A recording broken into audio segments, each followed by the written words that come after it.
Deep in the mountains, you have to use what you have on hand and make do with whatever you can find or grow. And this applies to everything, including warding your home against the bad kinds of haints and working with magic. Our guest today knew she would inherit certain gifts because her mother told her she would, just as her mother before her had.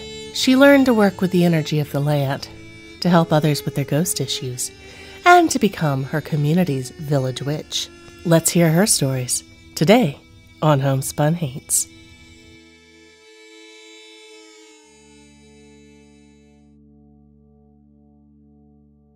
Hainted Loves, we have a quick little disclaimer to make before we air this episode. In the bit you are about to hear, we refer to the fish as largemouth bass, when in fact they are rainbowless rainbow trout. We apologize for the error. Hello, Hainted Loves. Welcome to Homespun Haints. I'm Becky. And I'm Diana. And today on the show, we are delighted to bring on yet another person who has some stories to tell us from Appalachia, because that's our focus today. We are going to be bringing on an author, and you guys are going to love her stories because not only is she a well-written author with many books under her name, she is also known as the Asheville Village Witch. Ooh. And Asheville, North Carolina, which, as you know, is nestled in the Blue Ridge Mountains of the Appalachians. Indeed. So we're bringing on Byron Ballard. She is the author of the book Small Magics. She is going to share with you a lot of her knowledge that she has also poured forth in this book. But she's also going to tell us some ghost stories. There was so much I learned from this interview. I can't wait. I'm really excited to share it with everybody. Yes, it's a fabulous interview. And it has inspired us, among other things, to actually go visit Asheville. Indeed. That will be part of our Appalachian Grand Tour. That's right. We have hinted at it, but it is solidified. Diana's coming to Atlanta. And then from Atlanta, we are driving. We're driving into the deep, dark mountains, and we're going to be visiting some of the people that you've heard on this show. We are.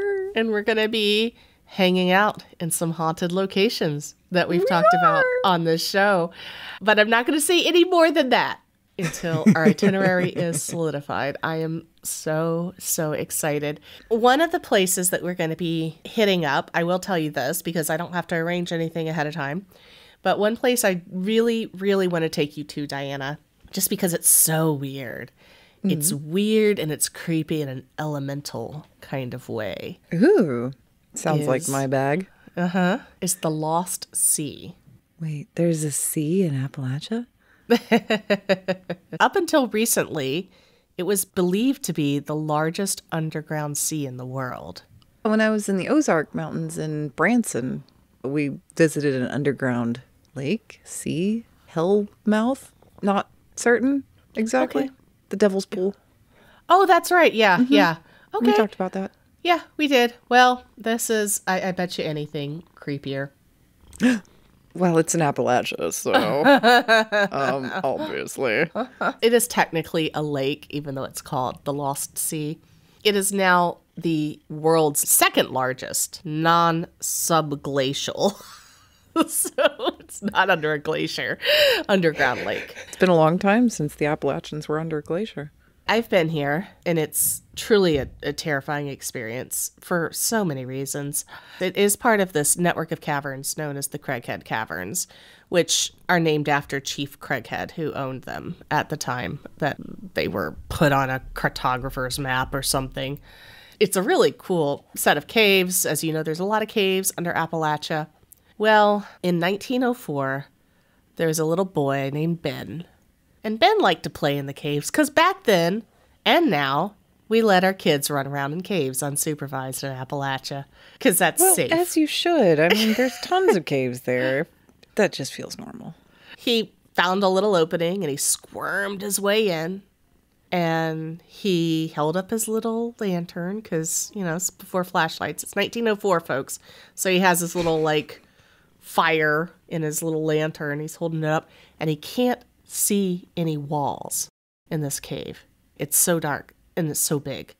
there was mud on the floor. So he grabbed these balls of mud and he started throwing them to try and hear where they hit the walls to find out how big it was. And all he heard were splashes. Of course, little Ben's all excited. He goes back out. He goes to his dad. He's like, Dad, I found an underground sea. Dad's like, whatever, kid. He's like, no, Dad, really, I did. Dad doesn't believe him. Dad doesn't believe him at all. Well, finally, he convinces his father to come back and check out the cave. What was it? Well, by then, the water level had risen so high in other parts of the caves that they couldn't get to the entrance. They couldn't go in. Oh. So it was just kind of forgotten about. A few years later, some actual explorers found it, and Ben was like, see, I told you so. Nobody's an actual explorer like little kids. Yes. So he does get the credit for discovering it. Go, Ben. Please don't tell me he haunts the cave now. No. Oh, good. I hope not. Now, let me tell you a little bit more about this lake, this underground lake. The part that you can see when it's like at normal height, because the height of the water does ebb and flow with drought and heavy rains. So water's coming in from somewhere. I just don't know where. Or is it a tide? No. Oh. Anyway, it's about 800 feet long by 220 feet wide. That comes to about 4.5 acres. That's quite an underground lake. 4.5 acres is about how big this lake is that you can see. Oh. And people have gone down and tried to explore and find out where it comes from, right? And they found these entire rooms, underwater rooms, and they can't find the edge.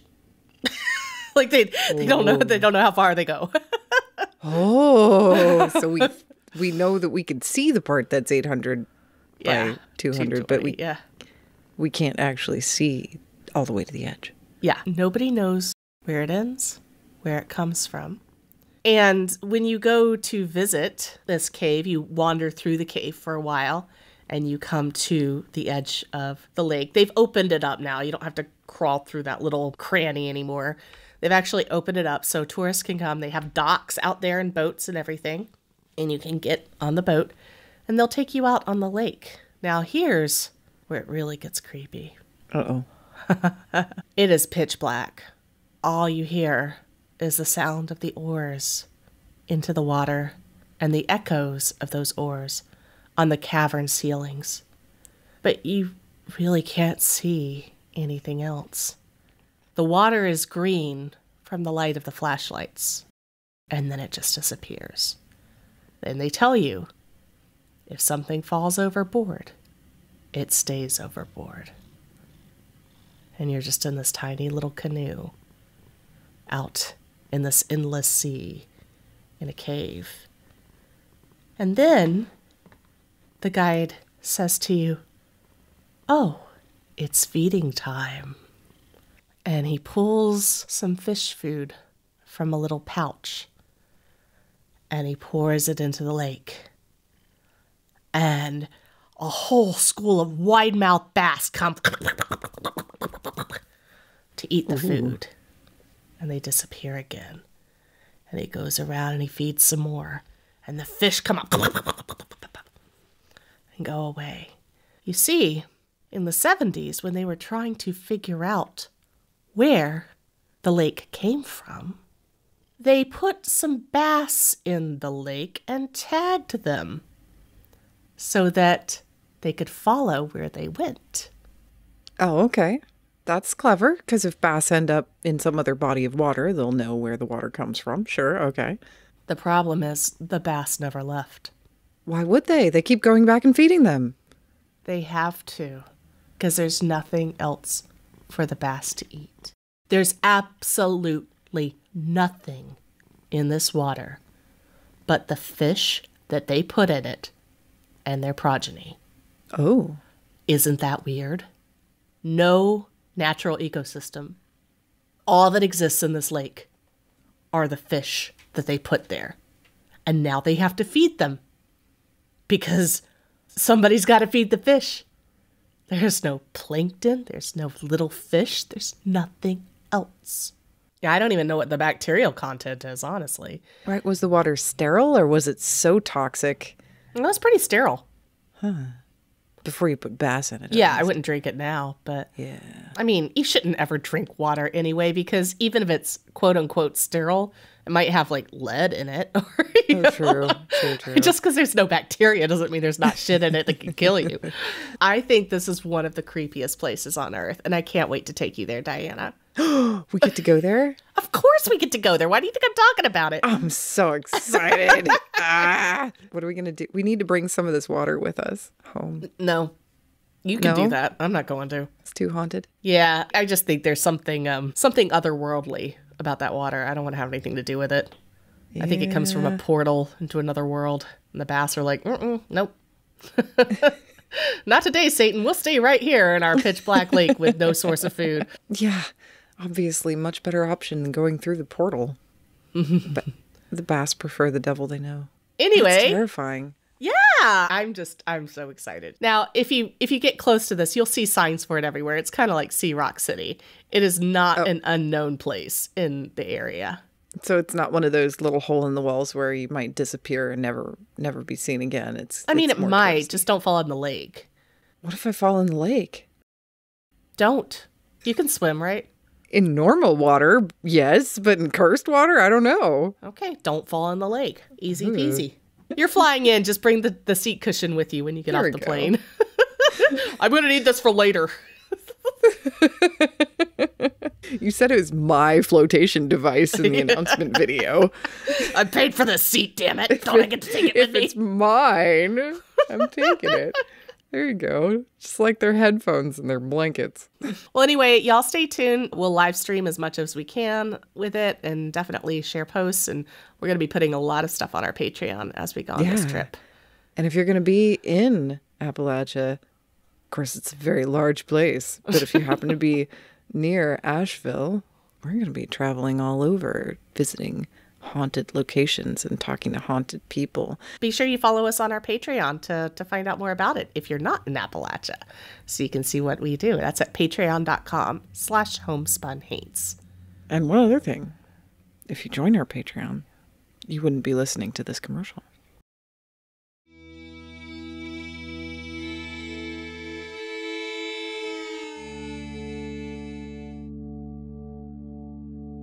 Today on the show, we are thrilled to bring on Byron Ballard. She is another wonderful author. Her most recent book, Small Magics, Practical Secrets from an Appalachian Village Witch, is available from Llewellyn Press. She's also written a number of other books, and she's got more in the works ahead. She is known as the Village Witch of Asheville. That gives you a clue right there, a little bit about her and where she lives. If you're not familiar with Asheville, it's located in western North Carolina, which is in the Blue Ridge Mountains of the Appalachians. It's a gorgeous, gorgeous part of the country that is incredibly haunted. In fact, our very first episode on this show was me relaying a story of my son seeing a ghost in a haunted bed and breakfast in Hendersonville, just outside of Asheville. Oh, that's right. We're very familiar with the ghosts there. I love Asheville. It is an absolutely wonderful town. If you've never been there, you must go there at some point in your life. Byron, thank you so much for being here on this show. It's wonderful to talk to you. Welcome. It is my pleasure, and we got a lot to talk about today because there's a lot of Haints up in here. Absolutely. So tell us about what you do. You write books, you write a column for a local magazine, you've been in anthologies, you're also involved in the community there in Asheville. So give us a little bit of backstory. Well, I'm going to start with the community piece because that's the piece that's most important to me. When I travel, because I do a lot of festivals and conferences, and people go, "Oh, you are so lucky to live in Asheville. It's got such a vibrant pagan community." And I go, "Listen up. We have a vibrant pagan community because we built this community brick by brick over 25 years. And before that, we made the bricks. So if you think you would like to have a vibrant pagan community, you just have to commit to doing that And you have to do the work, and you have to take the knocks, and you got to take the people writing letters to the editor of the paper about the road to hell and how I am the signpost for that. And you just got to be tough-skinned. And frankly, you got to be as tough-skinned about your religious community as you are about the rest of the community, because as y'all well know, the pagan community spends almost all of its time fighting among itself. Yeah. So, yes, it is a vibrant community, and I was born and raised in West by God Buncombe County. I still think of myself as a rural person, though I've lived in Asheville most of my whole life.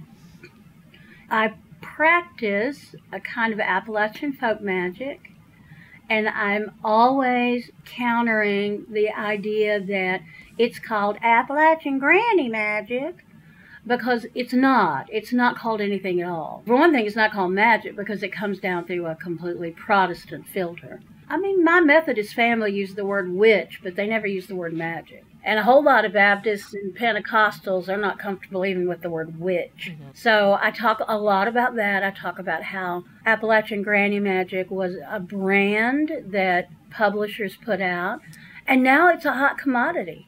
Everybody wants to know all about it, and there are people actually not even in this country who go, oh, I just love the idea of Appalachian Granny Magic, and I want to learn all about it.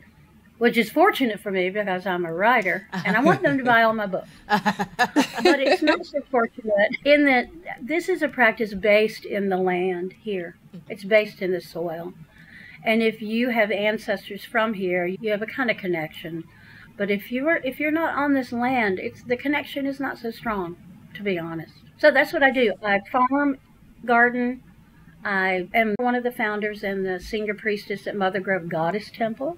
And I write books, and I go into people's houses to deal with their haints, which most of the time is not really a haint. Most of the time, it's the person who called me who really needs psychiatric meds. Oh, that's got to be an interesting balance to try and walk. Well, I developed this thing years ago called the energy trap. And I will send you all a photograph of that so you can see. But it's really simple. You cut out the bottom of an aluminum pie pan, and you got a flat circle. And in the middle of that, you put a dark rock from your property and a tea light candle. And around that rock or those rocks, you put heavy salt, like ice cream salt. And on the outside edge, you put regular table salt. And I cannot tell you why it does what it does. But it's a HEPA filter for energy. The energy comes in through the light, through either the candle or the electric light. It is filtered first through the dark rocks, filtered a second time through the heavy salt, and filtered the third time through the light salt, and then it's reflected back out. Wow. So the first thing I do is send a picture and instructions. When somebody wants me to drive 2.5 hours to check out that weird feeling in their house, first, I say, do this and see how the energy feels. Because honestly, 75% of the time, they go, oh, that solved the problem. And it was just the way our houses are built. We bring energy into the house when we go. And it moves around a little bit, but it kind of gets bunged up in the corners. Yep. Mm-hmm. And if you haven't done anything to clear the energy in the house in a while, it starts to feel like that bouncy, stagnant energy is something. It's an entity of some kind, when really you just need to get in there maybe with a broom or a wooden spoon or whatever and kind of get the energy stirred up again, and you're probably going to be fine. So that's the first thing I always do when I'm called about. I'm pretty sure there's a fill in the blank. It's a poltergeist. It's an old woman. It's always a Confederate soldier. It's a Confederate soldier. Yeah. Haunting the house. Sorry. Of course it is. I mean, of course it is. I mean, we were part of the Confederacy, no question, but we had one battle here really late in the war, so there's not a lot of Confederate dead here. Sorry. Right. That's how I got to be the Village Witch, because I do all that Village Witch stuff. Mm-hmm. I bless babies, and I bless new houses, and people moving into a house that's new to them but not new. And I show people how to ward their property lines. And so I do all of that kind of Village Witch stuff. What is your best Haint encounter story? Ooh, I have so many, but I want to tell you a sweet one. Aw. So a fellow about 2 streets over from me contacted me, and he said, the woman who used to live in this house is still here, and would you come over? I went over there, and I walked through the house, and I would be able to say to him, oh, this passage right here is cold, so I'm assuming, does she walk through here? Yes, she does. And I went into a room, and I put my hand on the door and said, now, was this her room? And he said, yes, it was. So we went through the whole house like that, blah, blah, blah. And we came back down to the kitchen, and we were sitting in his kitchen having coffee. And he was telling me how every morning he could hear her coming down the stairs. And even though he didn't see the chair move, he could hear the chair scrape back from the table. And so he would say, oh, good morning to her, and he knew her name. He lived alone, so he would say, oh, and today I'm just going to be home all day. I'm going to do some laundry and what. So he had this really beautiful kind of relationship with the previous owner. The stories were lovely and sweet, and she was never standing at the bottom of his bed, terrifying him at midnight. She was just a spirit that was still home. We finished up, and I said, well, what do you want me to do about her? And he said, do? I don't want you to do anything about her. This is her house. I'm just renting. And as long as she's here, she's here. And I just thought that was so touching and beautiful. And it is particularly Southern and Appalachian. Yeah. Because we tend to, rather than say, oh my God, Uncle Fred is still in the attic. What are we going to do? We will say, okay, so you're spending the night at my house. If you hear some bumping around in the attic, it is either a raccoon that's got in, or it's Uncle Fred who died in 1947, and he just still stays in the attic. We are companionable, I think, about most of our Haints. You know, we were talking earlier about when I get a phone call about there's something in my house. One of my very first questions is always about, tell me about the teenagers who live there. Because teenagers and women in general, we hold on to this bundled fury, and there's really no place we can put it. And sometimes for young people, that ends up being these terrible things like cutting and suicidal ideation and all of that. And for women, then we get fibromyalgia and ulcers and all that other stuff, because there's no place to put the fury of the condition of your life. So often when somebody says, oh, there's a poltergeist and we've seen things fly across the room and things disappear, and then I will say, so do you have children, or are you yourself a menopausal woman? And sometimes talking through what I just said to y'all really gives them a place where they can focus. Because in a way it's easier to think there is a malignant spirit in my house rather than my life is lived in a situation where I am abused, and a situation where I'm not believed to be worthy by the people with whom I cohabitate. I'm a pastor too, so I do that kind of counseling. But, you know, sometimes there's something in the house, and then I go out there and I take care of it. I grew up with a lot of ghosts. My parents moved after my father got back from the Army. They moved out to West Buncombe County, where I came from, into this little, it was evidently like a little dollhouse of a house with a beautiful garden and an apple orchard. It was just lovely. And the man who sold it to them, his name was Mr. Haney. He and his wife had moved in with one of their children who lived just down the cove. So almost every day, Mr. Haney would come up to make sure the house was okay and to say hello to my mother, who did not work outside the home. She would hear him come up the steps, because he was kind of old and wheezy, and at the top of the steps he'd have to stop, and she would hear him strike an old-fashioned match, and he'd light a cigarette, and then he'd come around to the door of the house, and he'd peck on the door, and then she would come and let him in. Well, that continued long after Mr. Haney had died. My mother would hear him cuffing up the steps. She would smell the cigarette smoke. But Mr. Haney, I mean, they had gone to his funeral. Mr. Haney was dead.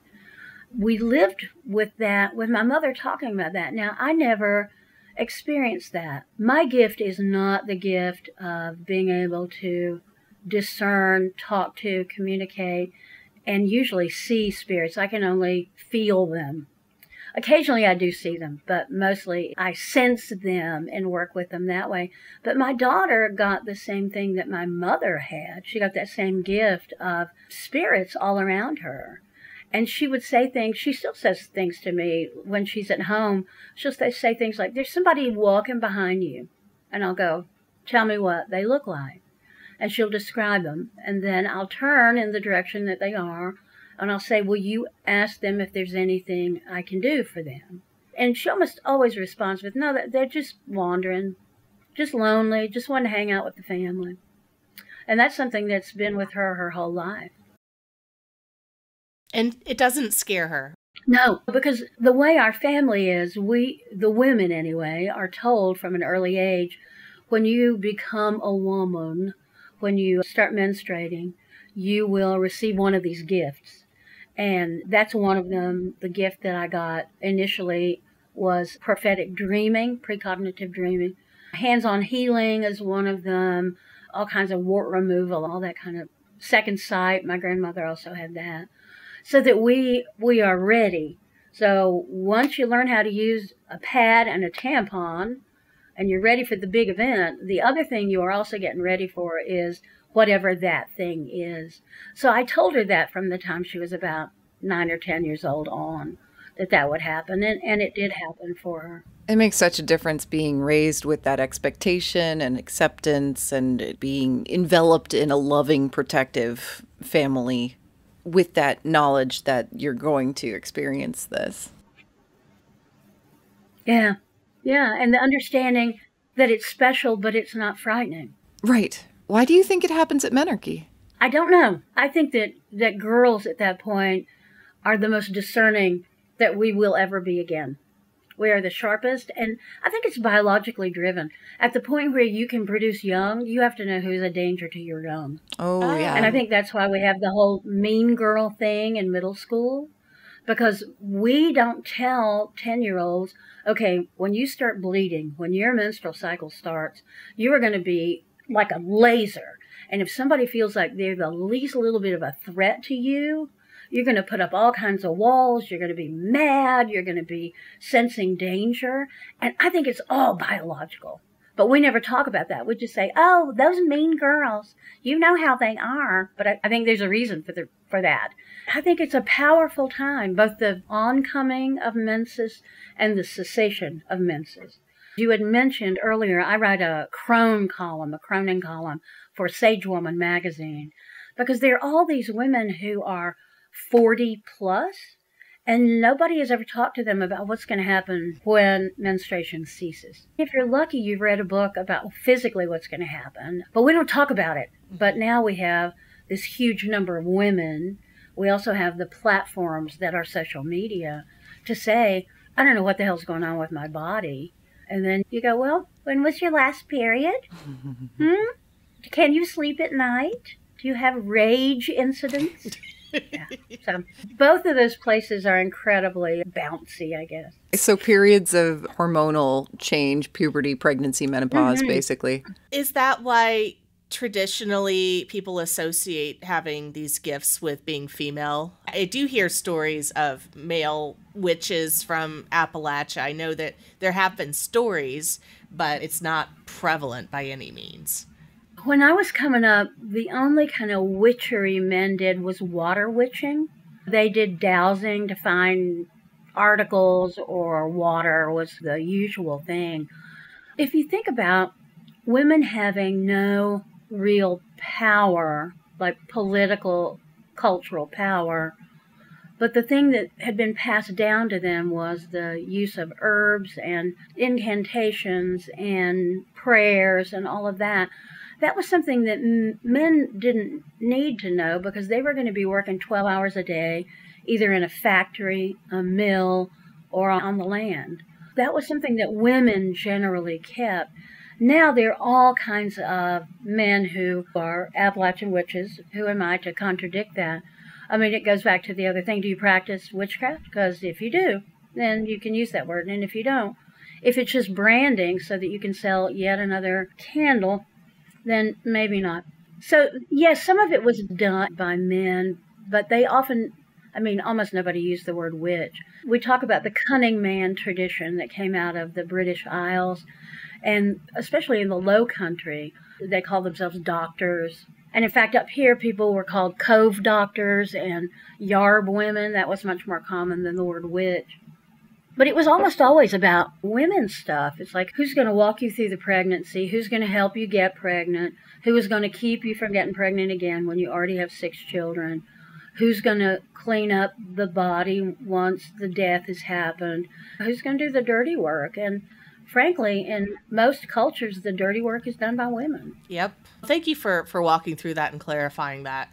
So one thing you mentioned a few minutes ago, you said that you usually sense the ghosts and things. You don't see them except occasionally. You kind of dropped that nugget that you have seen one or two. A woman called me out here in Buncombe County, called me out because she wanted to have a big old Halloween party. But she felt sure, and she had been told that on her farm there was, the ubiquitous Confederate soldier. And she wanted to be able to figure out where he was so she could rope that off, so the party goers would not be in the area to disturb. And to her credit, she didn't want the ghost disturbed. It wasn't about anything other than that. I'm really good at the sensing energy and the hot and cold stuff. That's my best thing. So we're doing that, and I said, okay, here's the path, here's the cold line. So if you kind of rope off this much, I don't think you'll have any problem. And plus, if the spirit makes some sort of appearance, then you can make sure your party people are quiet, but stand on the outside and just keep a watch, just in case. Because how cool would that be to have a big Halloween party? You go, oh, but if you're real quiet and go over there, you might be able to see the ghost. I mean, yeah, I get that. So we had done all that, and then we were standing in front of the barn. And it was one of those old, it was probably built in the 20s barns. And it was 2 stories, so the floor above was where the hayloft went. And there was a big door in the top with a pulley, because you would winch the hay up, baled hay, and put it into the hayloft. It was open because she didn't really farm the land. She just lived on the land. So we're standing there, and it's a beautiful spring day, and we're just looking around and looking at all the flowers and chatting. And I glanced back, and there was somebody standing in that doorway into the hayloft. It was a youngish girl, maybe mid to late teens, and she was in a plain blue, maybe patterned dress. I couldn't see it clear enough to tell you, but it could have been like a little pale blue dress with little flowers on it, something like that.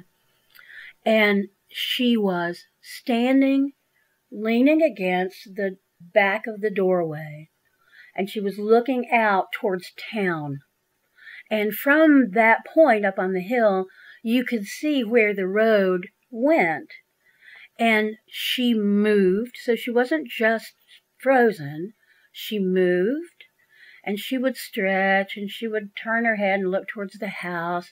And I poked the woman, and I said, do you see that? And she turned around, and she said, what? And so this being was completely unaware of us. She was like an imprint that had been doing that. Our guess was, given how she was dressed, that she was probably waiting for her sweetheart to come home from World War II. And from the top of the barn, she could see farther down the road from when he would come. And after a while, she gave up standing, and she kind of slid down the jamb of the door and just sat there for a while. And then she slowly faded out. So when I say I don't often see them, occasionally I do see them. And when I do, it feels profound. It feels like I don't have the details.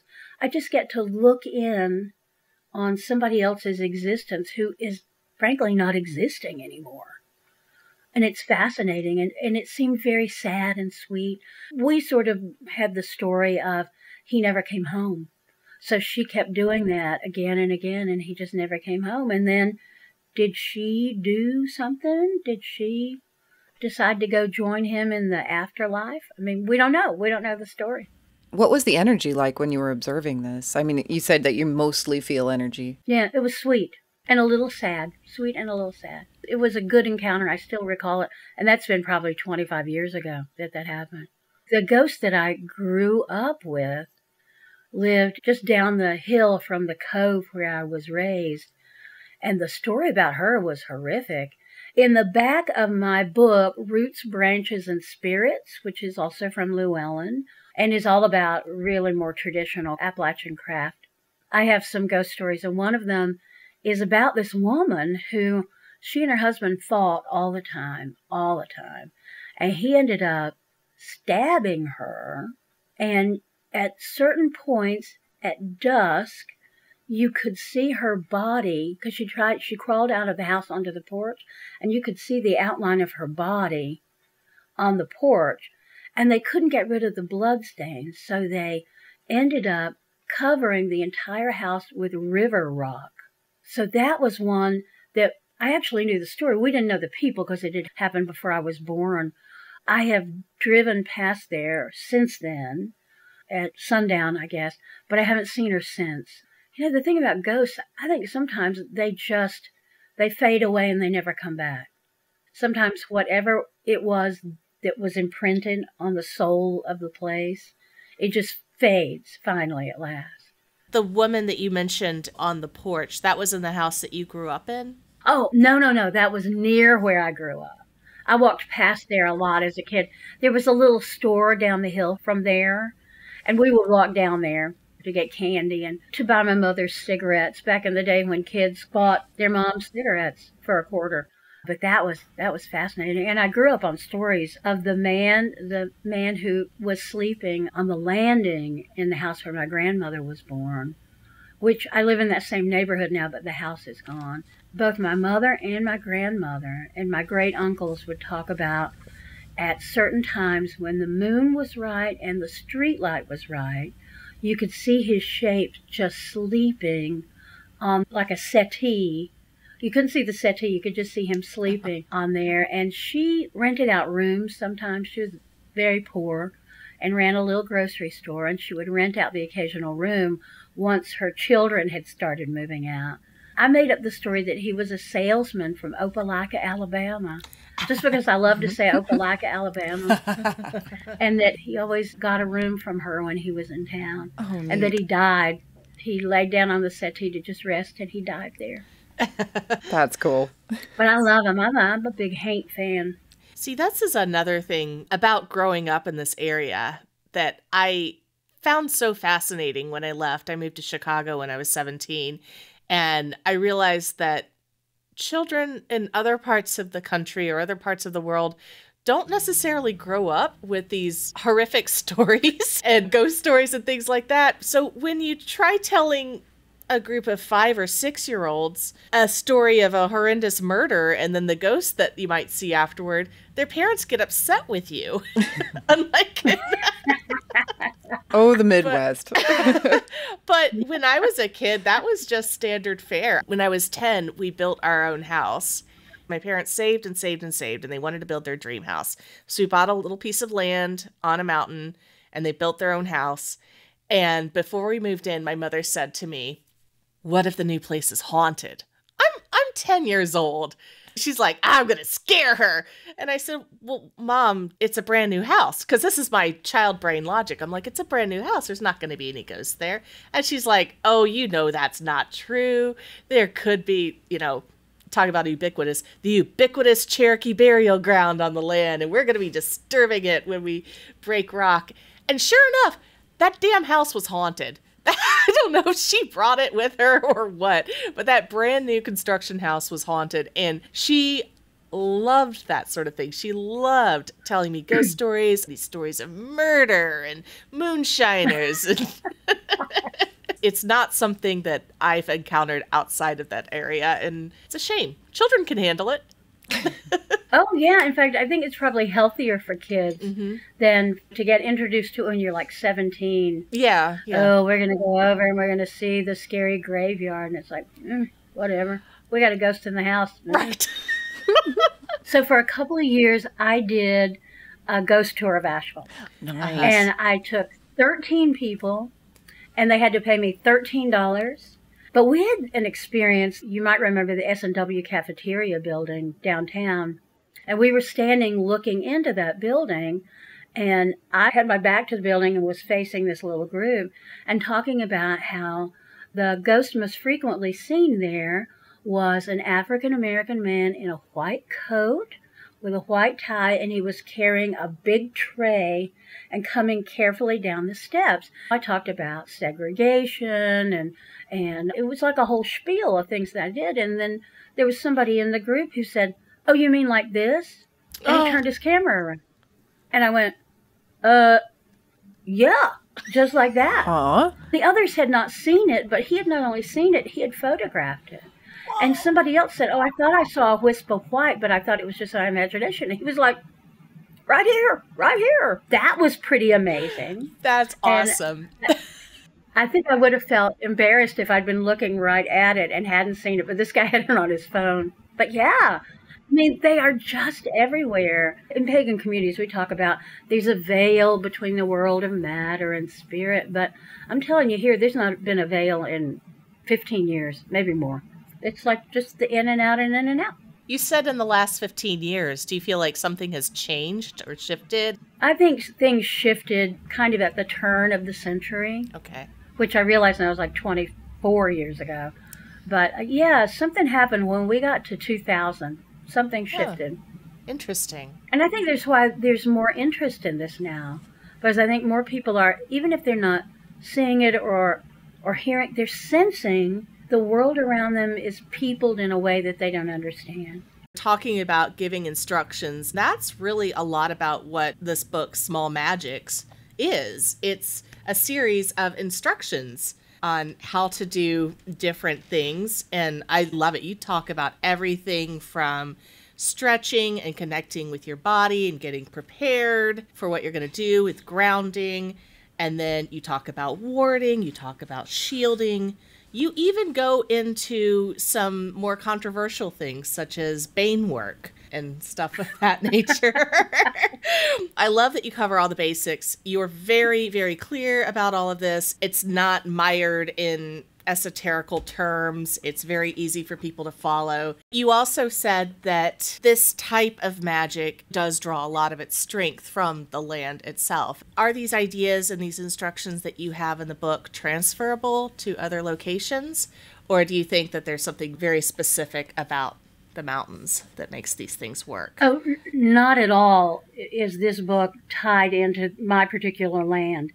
I encourage anyone who practices magic to be connected deeply to the land that they're on. My publisher decided they really wanted to tie this into my collection of Appalachian books, because I've written several of those now. With this book, you can harvest and leverage energy and do magic, period. And these are the basics that I learned 50 years ago that I don't think people are teaching anymore. Because the notion now is that you just get a really good spell book, and then you look up what your problem is, and then you say the spell, and then maybe you go out and buy a particular colored candle, and you buy these herbs, and you do all that. And nothing against people who have shops, either online or brick and mortar, because they got to make a living too. But witchcraft is not about material objects. Witchcraft is harvesting and leveraging available energy with the force of your will to achieve change. That's what witchcraft is. And that's what this book is all about. When I was coming up, you had to learn the basic steps. So before you started pointing your finger and calling up a demon, which every little young'un on TikTok apparently wants to do, before you learned that, you had to learn how to ground yourself. You had to learn how to use energy that was not your life force. You had to harvest energy from outside. So that's why we would say things like, wait until the moon is waxing, because at that point the energy is moving up. It's expanding in strength. We love to work during the part of the year when it's between the winter solstice and the summer solstice, as the sun is growing stronger and stronger and stronger, because we want the strength of that energy. But it's a matter of walking through steps and learning those steps so well that you don't have to think about it. And it should be easy. You should practice it so much that it's easy. That is one thing that I love about this book, is how simple you lay out the steps. And I feel like so many instructional books on this sort of thing, it like, just to go do it, just go shield yourself, just go shield yourself. And it's like, but how do I ground? How do I shield? And love that you actually put that in there, because not everybody knows. And they need to figure it out somehow. And if they don't have a mentor or a parent or something that can walk them through it, then this book is a very, very valuable resource. Thank you so much for that. It came out of a class I've been teaching for about 8 years called Simple Practical Magic, because I kept running into people who would go, well, I did this spell for fill in the blank, but it didn't really work for me. And I said, well, can you back up and kind of tell me what you did? Well, I read in a book that I had to have a green candle. And then I also had to have this herb and these stones. And then I had to say these words for 3 days. But they just didn't understand the basics of moving energy around. And it's not hard. The point is that magic is not hard. Years ago, a woman was putting together an anthology about women's voices in magic. And I contacted her because I wanted to do an essay talking about the difference between the curandera practices versus Appalachian healing practices, and kind of talk about it because there are a lot of similarities. And her response was, oh, that would be great. We don't have any essays on low magic. Yeah, my response was, oh, low magic? You mean the kind of magic that works magic? That magic? Nice comeback. Jason Miller, and y'all probably know who Jason is. He does that wonderful strategic sorcery course. He came up with the very best definition. He calls it the difference between temple magic and field magic. So temple magic, you build the beautiful altar and you pour wine for the gods and you wear your best robes and you calculate where Mercury is and you do all of that sort of what was called high magic or ceremonial magic. And that's temple magic. And then field magic is what I used to refer to as MacGyver magic. I would say, it's like a MacGyver sort of magic. And people would go, oh, is that an Ulster Scots Wiccan tradition? No, It's not. It's that TV show, where you dig in your pocket and you go, oh, I got a paper clip and I got a nub of a pencil and I got some dust over here and I'm going to use that with some spit and do what I need to do today. Mm-hmm. So, yeah, field magic works for me because that's what it is. Folk magic is all about using available resources and the energy around you to affect the change that is needed. And that's what this book is about. You can get any of my books through my preference is that you use an indie bookstore rather than ordering it from you-know-who. Yes, yes. So if you have an independent bookstore in your community, order it from there. But you can get them anywhere you normally would get books. If you order from my local indie bookstore, which is malaprops.com, they will call me and I'll go by there and sign it. Oh, okay. Which I do pretty often. Mm-hmm. That's wonderful. You said that was malaprops.com? Malaprops.com. MALAPROPS. And they are a fabulous independent bookstore. Oh, good. Good to know. You do also have your own website, myvillagewitch.com. And is that where people can find out about festivals that you're going to be at or contact you if they need a cleansing? Or something like that? They can if I've updated my website. Got it. I mean, let's just be honest. The best place to find out what I'm doing right now is to follow me on Facebook because that's my primary social media. Okay. I'm full up in the friends department, sorry, but you can follow me. I also have another Facebook page is H. Byron Ballard, author, Witch About Town. Okay.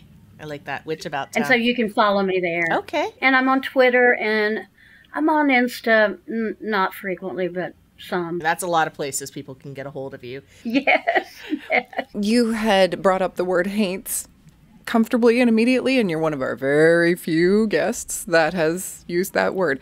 To you, what does that word mean as opposed to using the word ghost? Well, I guess it's cultural. So I grew up hearing the word haint, and it was always accompanied by booger. So it's haints and boogers. Yep. And boogers are what we now call cryptids. They're ghosts and cryptids. So that's how the sort of the overculture would talk about it. But we would talk about the weird dark shape that walks from here to there, stuff like that. But that was not so prevalent as it is now, the whole cryptid and boogers thing. So it's equivalent to the term ghosts. It's just like a Southern comfort term, like spelling country with a K, that kind of thing. Yeah. Becky defines haints as any ghost you'd rather not have in your house. Oh, I like that. I'm drawing from with that, like the Low Country interpretation where they would use the paint blue to keep the spirits out. So that's kind of how I define it in my mind. I can see that. And I don't know if it's the Scots-Irish people who are comfortable with their dead people being around. I don't know, but I know in the Afro-Caribbean traditions, the haints are often, they're bad folk. And Right. You don't want them around. You don't want those kind of spirits coming in. My husband's family is Italian. It's true with the Italians, too. They're very, whoa, don't talk about that. And the Cherokee, of course, and I don't want to talk about that either. Right. But we're kind of painfully comfortable with it. Yes. I'm not exactly sure why, but it is certainly true. I just did a paper for the Appalachian Studies Association conference, and in it I talked about every family that I knew growing up.